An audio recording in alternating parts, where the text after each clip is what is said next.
Hi, this is Grandpa from Grammy and Grandpa Reads. And guess what? We have a Valentine book today. This one's called Be My Valentine. It's by M.J. Carl and illustrated by Katy Bratun. And it's a scholastic book. All right. It was the eve of Valentine's Day. Even the moon was celebrating. Look at that, moon's in heart shape. But inside the coffee shop, it was a night like any other. The mice were huddled in the storeroom, listening for the final click of the key in the restaurant door. That would be their signal that the last waiter had gone home and their own work could begin. One mouse was missing, Isidore. He was crouched in a quiet corner working on his poem, "You're softer than a porcupine, Athena, be my Valentine." I'll be softer than a porcupine. "I just can't get it right," he wailed. He tore up the poem and tossed the pieces into the air. More than anything, Isidore wanted Athena to be his Valentine. If only he could find the courage to tell her. Athena, she could run faster than any mouse, boy or girl. She could scale table legs with ease. Every night, without fear, she leapt from counter stool to counter stool. And she always managed to bring back, clenched between her pointed, pearly teeth, the biggest chunk of food of all. "Eyes as bright as polished chrome," wrote Isidore. "A smile as saucy as ketchup. Oh, what's the use," he moaned. "It's all been said before." He crumpled up his poem as if it were yesterday's menu and aimed it for the trash. "Hey, Izzy, old buddy, old pal." It was Cosmo, Isidore's best friend. Why so down at the whiskers? Inkwell run dry?" Cosmo caught the poem midair and slapped Isidore on the back. "Izzy, Izzy, Izzy, you've got to talk to her. It's now or never. Come on." Cosmo shoved Isidore up to Athena. Athena smiled. Isidore held out the poem. But right at the moment, the key clicked in its lock. "Let's go," Athena cried, signaling the others. The mice were off and running. The poem fell on the floor. "Athena," rose. Isidore ran after her. All around him, mice were scurrying hither and thither, gathering food. "Athena! Athena, I've got this." A crust of grilled cheese sandwich whizzed past his head. "Poem that I want you to..." The corner of the cherry Danish narrowly missed his ear.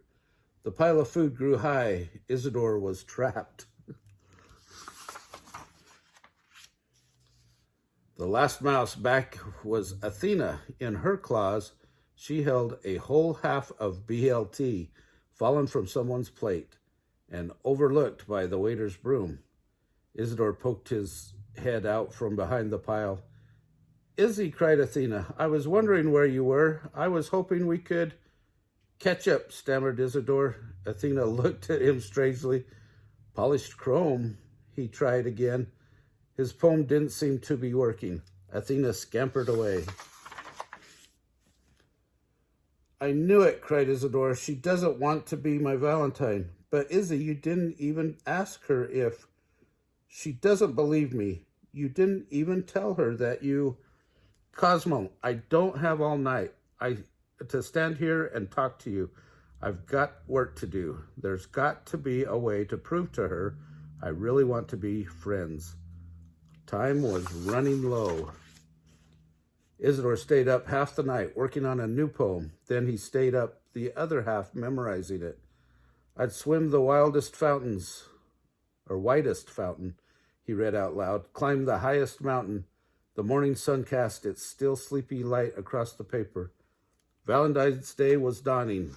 Isidore had a plan. That night, Valentine's night, as the mice spilled into the coffee shop, Isidore was the first in line. He scrambled up to the top of the counter. "Athena," he called.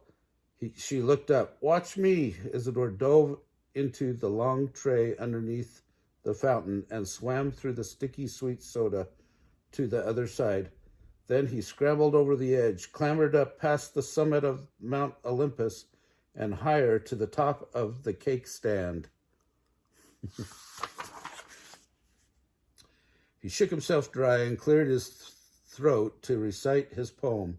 He opened his mouth. Nothing came out. Izzy, Athena called up to him. What in the world are you doing up there? At the sound of her voice, Isidore lost his balance. He tumbled off the cake stand, smack onto the counter. The coffee shop fell silent. Not a mouse squeaked. All the mice in the restaurant were staring up at Isidore. He had made a fool of himself in front of everyone. Valentine's Day was a disaster. Isidore slowly picked himself up. In front of him, next to the cash register, was a small bowl of candy hearts. On each heart was printed a little saying. Isidore picked one out of the bowl. He handed it to Athena. Be my Valentine, it said simply.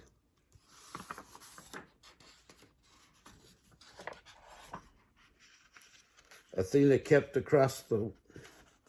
Make sure. I think I missed a page. I did. Oh, Izzy, cried Athena. All along I've been hoping we could be Valentines. Really? You mean you have? Athena twined her tail in his. Isidore grinned. New friend, true friend, happy end, he crowed. Cosmo scuttled by, a soggy French fry in his mouth. Race you to the pickle pot, said Isidore. Athena leapt across the wide aisle to the booth. Beyond, Isidore was close on her tail. Oh, what a sweet story for Valentine's Day. If you like our videos, give us a thumbs up, smash the like button, and hit that notification bell so you'll be reminded when our new videos come out, and make sure, most importantly, that you subscribe and tell your friends to subscribe. Have a great Valentine's Day.